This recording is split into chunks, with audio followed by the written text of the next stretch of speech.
இன்று அவருடைய சத்தம். எழுதியவர் சகோதரர் சகரியா புனன் அவர்கள். நாள் ஜனவரி 17. முழு அர்ப்பணத்தில் தேவனின் பூரண பாதுகாப்பு. யோவான் 17ஆம் அதிகாரம் 23ஆம் வசனத்தில் இயேசு இவ்வுலகத்திற்காகவோ அல்லது மனுஷீக கிறிஸ்தவர்களுக்காகவோ ஜெபிக்கவில்லை.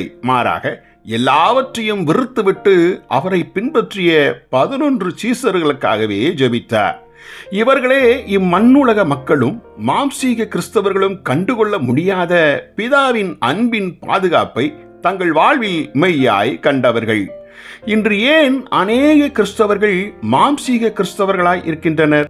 ஏனெனில் பிசாசானவன் இவர்கள் தங்களை தேவனுக்கு பூரணமாய் ஒப்புக்கொடாமல் இம்மண்ணுக்குரியதையும் விண்ணுக்குரியதையும் சேர்த்து பெற்றுக்கொண்டு அதிக சந்தோஷமாய் இருக்கலாம் என அவர்களை சிந்திக்க வைத்து ஏமாற்றி இருப்பதால் தான். ஆனால் இது ஓர் கொடிய வஞ்சகம். நாம் தேவனுடைய பரிபூர்ண அன்பை விசுவாசித்திருப்போம் என்றால் கொஞ்சம் கூட நமக்கென்று ஏதும் பதுக்கிக் கொள்ளாமல் எல்லாவற்றையும் மனப்பூர்வமாய் அவருக்கு ஒப்பு கொடுத்திருப்போம்.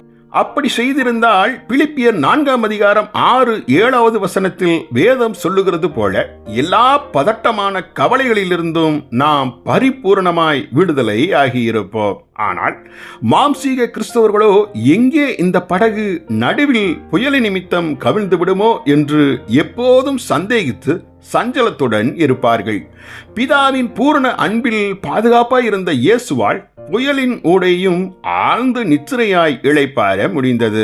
ஏனெனில் இவ்விதமாக பிசாசு தன்னை மூழ்கடிக்க ஒரு காலம் முடியாது என இயேசு நன்றாய் அறிந்திருந்தார். ஏனெனில் அந்த பிதா இயேசுவை எப்போதும் கண்ணுறங்காமல் காவல் புரிகிறாரே.